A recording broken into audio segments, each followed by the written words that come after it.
Барлығы Музоның бөлмесіне кіре алмай тұрғанда Хайри келіп есікті бұзып кіреді. Ес-түссіз жатқан Музоға көмектесіп, оған су береді. Фарида, мен шындықты білуге келдім. Седат не үшін сені бұлай ұрып тастады? Сен Жаннаның 2 қабат екенін білесің ба дейді. Жанна баланы алдырып тастаған деп, баланы өзінен екенін, Седаттан екенін айтпайды. Сөйтіп Жаннаны құтқарып қалады. Сөйтіп Альф Жаннаға көмектесіп, Фарида ханым оған сенгендей болып үйден кетіп қалады. Рафет мырза, маған шындықты айтсаң, бұл жерден шығуға көмектесемін деп Седатқа шарт қояды. Седат сонда да шынын айтпайды. Әкесіне мен балалы болғым келеді, сондықтан да Налянмен бірге тезірек қауышқым келеді. Сіздердің ата-әже болғандарыңды да қалаймын. Алып болса маған тиісіп қоймады, сондықтан да оны ұрып тастауыма тура келді дейді. Рафет мырза ойланып отырады да бір кезде өзінен өзі тұрып кетіп қалады. Седатқа да қарамайды. Әкесі қарамай кетіп қалғандықтан Седат отырып алып жылайды. Музоның жағдайын естіген Рафет мырза оның бөлмесіне келеді. Музо жағдайының жақсы екенін және сізбен сөйлесуім керек деп Гүлжихан ханым шығып кетеді. Әке, мен көп ойландым, компаниядағы басшылық қызметімді Селенге қалдырып кеткім келеді дейді. Бұл менің соңғы шешімім, ешқандай да ойланбаймын, және сіз бұл менің шешіміме түсіністікпен қарауыңызды сұраймын дейді. Медегі Седаттың жағдайын көрген Рафет мырза Жаннамен кездеседі. Оған не істесең оны істе, бірақ ақымақ күйеуіңді көндір дейді. Ол иттен бүрсек қарыз екен, банктердегі берешектерінің пайыздары өсіп кетті. Мен банктермен сөйлесіп, пайыздарын өсірмеуге уәде етемін, ал сен барып күйеуіңе айт.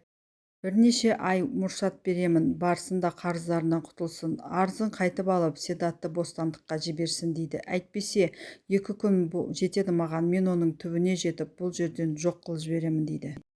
Қорқып кетіп жанына кеткеннен кейін бұл жерге Жабит мырза келіп, Гүлжиханға не үшін ажырасамыз деп айттың дейді.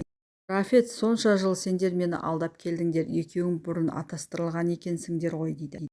Жабит, қолда бар алтынның қадірі жоқ, сен қайта Гүлжиханды қадірлеп оны құрметте. Біздің хикаямыз баяғыда-ақ біткен дейді. Ол сені жақсы көреді және сенімен ажырасқысы келмейді деп Гүлжиханның сөзін сөйлейді. Пера Музоға хабарласқанымен Музо телефон тұтқасын көтермейді, оны блокқа тығып тастайды. Седат түрмедегілерге маған телефон қажет, әйеліме тез арада қоңырау шалуым керек, оны қатты сағындым дейді. Ал іштегілер болса, жарайды, айтқаныңды істейдік, түн ішінде барып дәретханаға іздеп көр, телефонды сонда жасырып қоямын дейді. Бәрі ұйықтап қалғанда Седат әжетханаға барып телефонды іздей бастайды, бірақ телефон емес, оның орнына пияз тауып алады. Ал қалғандары болса, бұның сыртынан бақылап, Седаттың үстінен күліп тұрады. Қорқақ Седат не істерін білмейді, оларға барып шабуылдауға да қорқып үндемей тұрып қалады.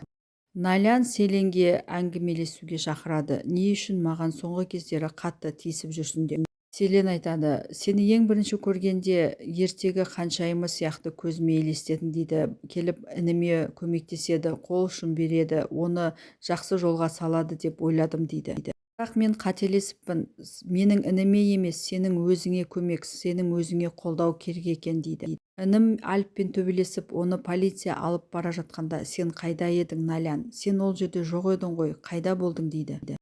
Налян үндемей тұрып қалады. Селен, сен сол кезде Седаттың жанында болғанда бұл жағдай болмас еді деген әңгіме айтады. Яғни Хайри екеуінің сүйісіп тұрғанын көргенін де көрмегенін де айтпайды.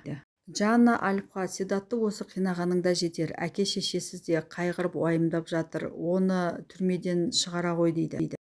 Яғни арызыңды қайтып ал деп. Ал Альф болса айқайлап кетеді. Осы сен Седаттың бойында не таптың, неге оны сонша қатты жақсы көресің деп.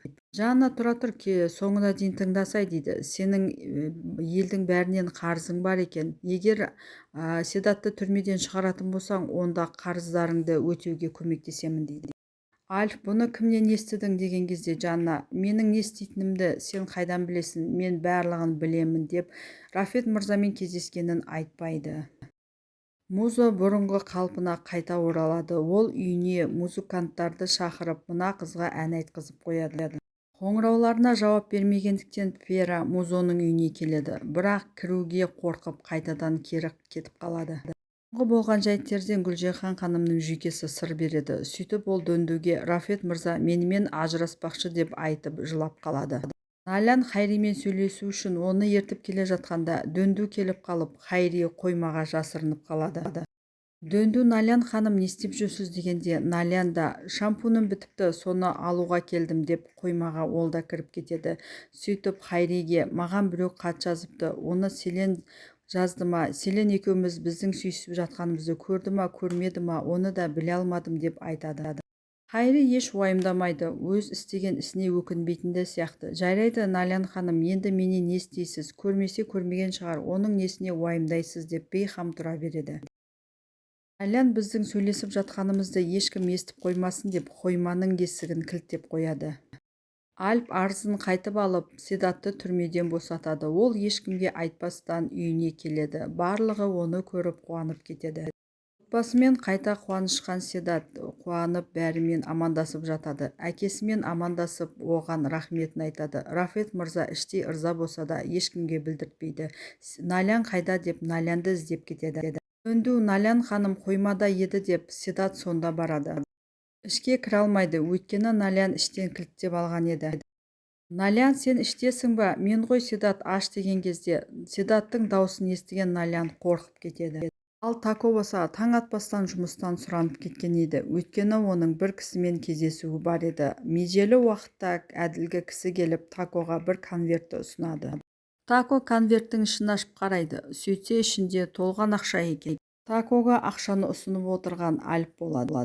Альп Такоға бір конверт ақша беріп, орнына не істетпекші? Келесі сериядан білетін боласыздар.